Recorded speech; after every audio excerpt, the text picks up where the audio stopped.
Guys, take your pens, take your papers, take your laptops, because today I'm going to show you how to make free money for your children. I'm going to show you how to make as much as £19,000 for your first child and £13,000 for each additional child that you have by the time that they are 16 years through no sweat of yours. Just by watching this video, I'm going to show you how to get it. Yes, £19,000 for your first child and £13,000 for each additional child you have just by watching this video. Yes. If you're interested, stay tuned. Stop that. Hi guys, welcome once again to my channel. My name is unravel for those of you who are seeing me for the very first time. So today I'm going to talk about child benefits in the UK. Okay, so what is child benefits? In simple terms, it's just little, tokens of money the UK government gives you to help you in taking care of your child. But not everybody is eligible. So if you're a migrant coming to the UK, first of all, you have to check what does your visa say. Does your visa say you have no recourse to public funds? If that's what your visa says, then you cannot claim child benefits for your child. I'm sorry. So if you're here on a student visa, on a work visa, you cannot claim child benefits for your child. However, if you're like me and maybe you came as a worker on a work visa, however, you finally gotten your permanent residency or your indefinite leave to remain, and now you can enjoy public funds, now you're entitled to public funds, then now you can claim child benefits. So like I said, it's just money that the government gives you to help you in taking care of your child, but it's two different rates. So for now, as at the time that I'm filming this video, if you have one child, for the first child, it's £25.60 each week for the first child, and for any additional children it's £16.95 each week. And you can decide to take it every week or you can decide to take it monthly, depending on what you think will help you. So let's just do a quick calculation here. So if let's say you have just one child, like myself, I only have one child who is my first child. So my child RJ, because I have permanent residency and I'm entitled to public funds, immediately I register his birth. So obviously his birth has been registered. So once your child's birth is registered, you can claim it. If let's say you're giving birth today, you can claim it as early as 48 hours after registering your child. You understand? But RJ's birth was registered long ago. So now I can get £25.60 every week for RJ. So that means in a month, which is 4 weeks, I will make 25.60 times 4. That is £102.40 every single month. So that means at the end of 1 year, assuming I do not touch this money, I get £1,228.08 for RJ. And RJ or the children are allowed to take this until they're like 16 years old, and in special circumstances when they are up to 20 years old. So let's say RJ, that's the common one, 16 years old. So I'm multiplying this by 16. That's £19,660. That is if the rate remains the same. If the rate should change in the future, it's likely to go up and not down. So that means this amount is going to increase. And I know that most people are already surviving without these benefits. So you can't survive without spending that money. So what I'm asking all my grandparents to do is to,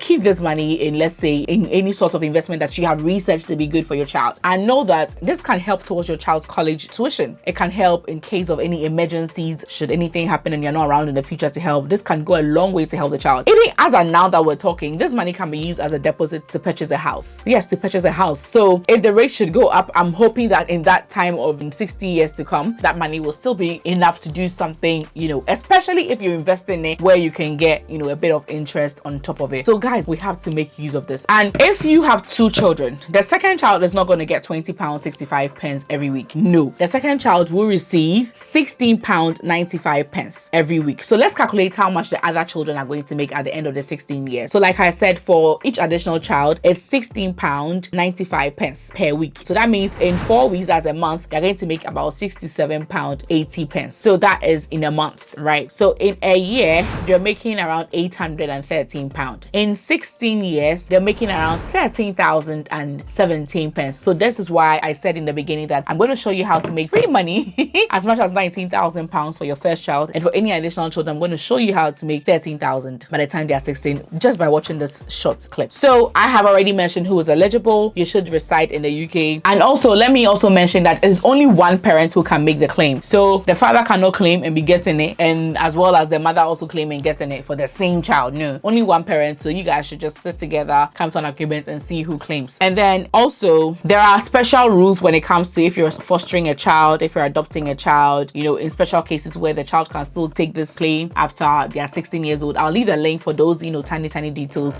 So for those who want to go and read, you can read it for yourself. However, let me also say that not everybody qualifies, even if you have permanent residency or you're a citizen. So you know how the UK government works. They don't want to cheat people, or they don't want the rich to keep getting richer. They want a balance, sort of. So for those who earn £60,000 per year, this is before tax. If you earn £60,000 per year, what's going to happen is that if you claim this child benefit, for every £200 on top of your 60,000 that you earn, you're going to pay 1% of the child benefits back. And for those who make more than £80,000 in a year before tax, that's just one parent. If you make more than that, you would even have to pay everything back. So let me read what the law says. It says if you or your partner earn over £60,000, so if either, they're not talking about the household income. They're not saying that if your partner earns 30,000, you earn 30,000. No, they're saying if at least one of the parents in the house earns 60,000 or more, you may have to pay the high income child benefit charge. So your adjusted net income is your total taxable income before any personal allowances and other things like gift aid. Your total taxable income includes interest from savings and dividends and all of that. If you have to pay the charge, you can still get the other advantages, right? But if both you and your partner have an individual income of over 60,000, remember individual income, then whoever has the higher adjusted net income is responsible for paying the charge. So either you or your partner has an individual income of 80,000 or over, you'll be charged the same amount as you make through child benefits payments. You end up with no extra money from child benefits. So like I said, if one parent makes at least £60,000 in a year, there's a way that they calculate it where at the end of the year, it's like for every £200 that you earn on top of the £60,000 that you make, you lose about 1% of your child benefits. And then if you make 80,000 plus, you're going to pay back all the money that you earn from child benefits. So not everybody really qualifies.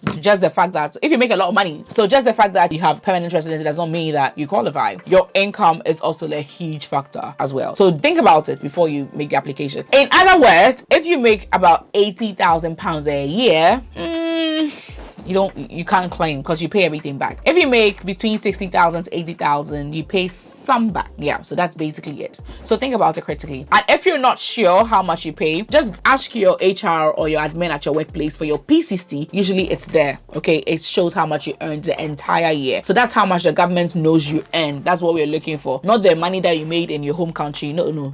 How much the government sees that you have earned before taxes are made and everything. That's what we're talking about. So guys, that is the eligibility. It's very important and I had to touch on that. So now we're speaking about what child benefits is, who is eligible, and how much you're gonna get paid, right? Or you're gonna make. Now let's talk about how to make a claim. So it's simple. I'll leave the link in the description. So when you take the link, it will take you to this thing that I'm about to go through with you. But let's say you already had a permanent residency about 3 months ago and you're only realizing that you can claim now. Don't worry, they can actually backdate it so that you can receive what you missed as back as 3 months, if I believe so. After you do the processes, if no further information is needed, it can take as little as some few days, like less than a week, before you start receiving your child benefits, really, honestly. So now let's go through how the form looks like. So before you even start the application, you'll need your NI number. This can be found on your payslip or your P60 or whatever, your NI number of your partner as well. And then you also need your child's birth certificate details. You need your name. You need to know how much you earn, and all of that. So let's go. Let's make a claim right now. So this is how to make a claim. You use the link in the description, you click on it, and then you're going to see this. Also, you need a bank account number. Yeah.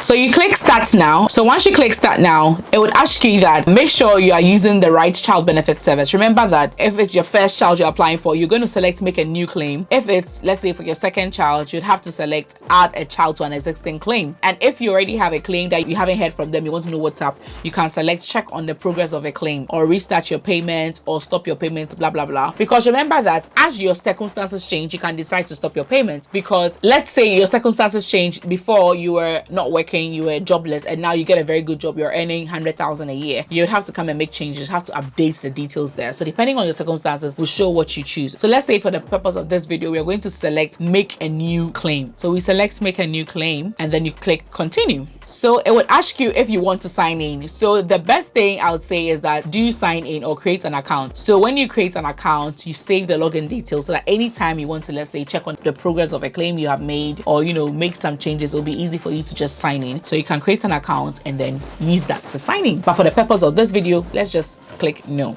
and then you click continue. So it's going to ask you again, are you sure you want to continue without signing in? And you say yes. It would ask you, do you know your national insurance number? I'm sure you do. So you say yes. And then you put in your national insurance number. You know your national insurance number already, Abby.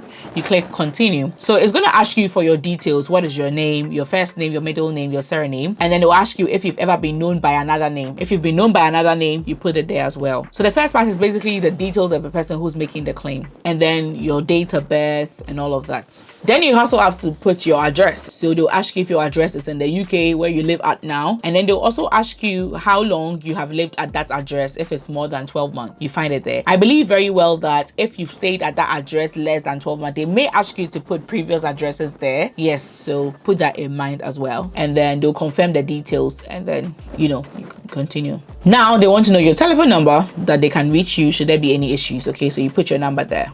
They say, tell us where you have lived. Where have you lived? Have you always lived in the UK? Have you lived in the UK and abroad? So for me, I would select I have lived in the UK and abroad, and then I would, let's say, put down where I used to live and all of that and all those details. So if you claim other benefits as well, they're going to ask you that question. So you select other benefits that you claim, and then now after you've put your details, it's in 4 stages: your details, then your relationship details, then your child's details, and then your income details. So here they're asking if you are in a marriage or civil partnership. So you answer, are you married, are you in a civil partner, blah blah blah. You put the answer there. So if your partner is also claiming child benefits, obviously you'd have to answer to that, and make sure you're answering in truth and in honesty. They'll also ask you to put your partner's name, your partner's date of birth, your partner's national insurance number, your partner's nationality. So you put every single thing there. Is your partner employed? They want to know, you put it there. Is your partner working for the forces, or is your partner a civil servant working abroad? You put the details there, like in the Navy and all of that. In the last 3 months, has your partner worked in a country outside of the UK? If yes, you put it there. If no, you answer. So everybody's situation is going to be quite different. I just want you to have an idea of the kind of questions you'll be asked so that you be adequately prepared before you click that button. In the last 3 months, has your partner been paid benefits from a country outside the UK? You click yes or no. And then you can, go over the questions with regards to the relationship details. And then the next stage is your, the child's details. So you put your child's name, first name, last name, middle name. And then you also put date of birth of the child and other names that the child has ever had. And then also you're going to put the child's sex, the one that's recorded on their birth certificate. Where was the birth registered? Does the child have the birth certificate? Does the child's birth certificate have a system number? Yes or no? What's the system number on the child's birth certificate? All of that, all the details you put. If it doesn't have, maybe you gave birth to them back in Ghana or wherever, you put no. Are you adopting or planning to adopt this child? If it's your own child, obviously the answer is going to be no, so you click on that. Have you or anyone else ever claimed child benefits for this particular child? If yes, you answer yes. If no, you answer no. In the last year, has a child lived with anyone else that has a different address? You answer no if that's it. And then you can check your details so to see that everything is correct. And then you come to your income details. Obviously they want to know that you're eligible. So now the question is, what is your adjusted net income each year? Are you earning below 60, between 60 and 80, or above 80,000 pounds per year? So you answer rightly, and then let's say it's below 60,000 per year. So now they are saying that there is no tax charge if both you and your partner's individual income is less than 60,000 a year. Individual income, not joint, individual. So if your partner is earning 59,000 naira 99 each year, and you're also earning 59,000 naira 99, you can claim and there will be no extra charge. But if either of your circumstances change, you must report this to the child benefits office, as one of you may need to pay a high income child benefits charge. So if you're earning 60,000 plus, you have to pay this charge. It said you must report any change of circumstance to the child benefits office. If you are overpaid child benefits, you might have to pay it back. Use the child benefit tax calculators to estimate how much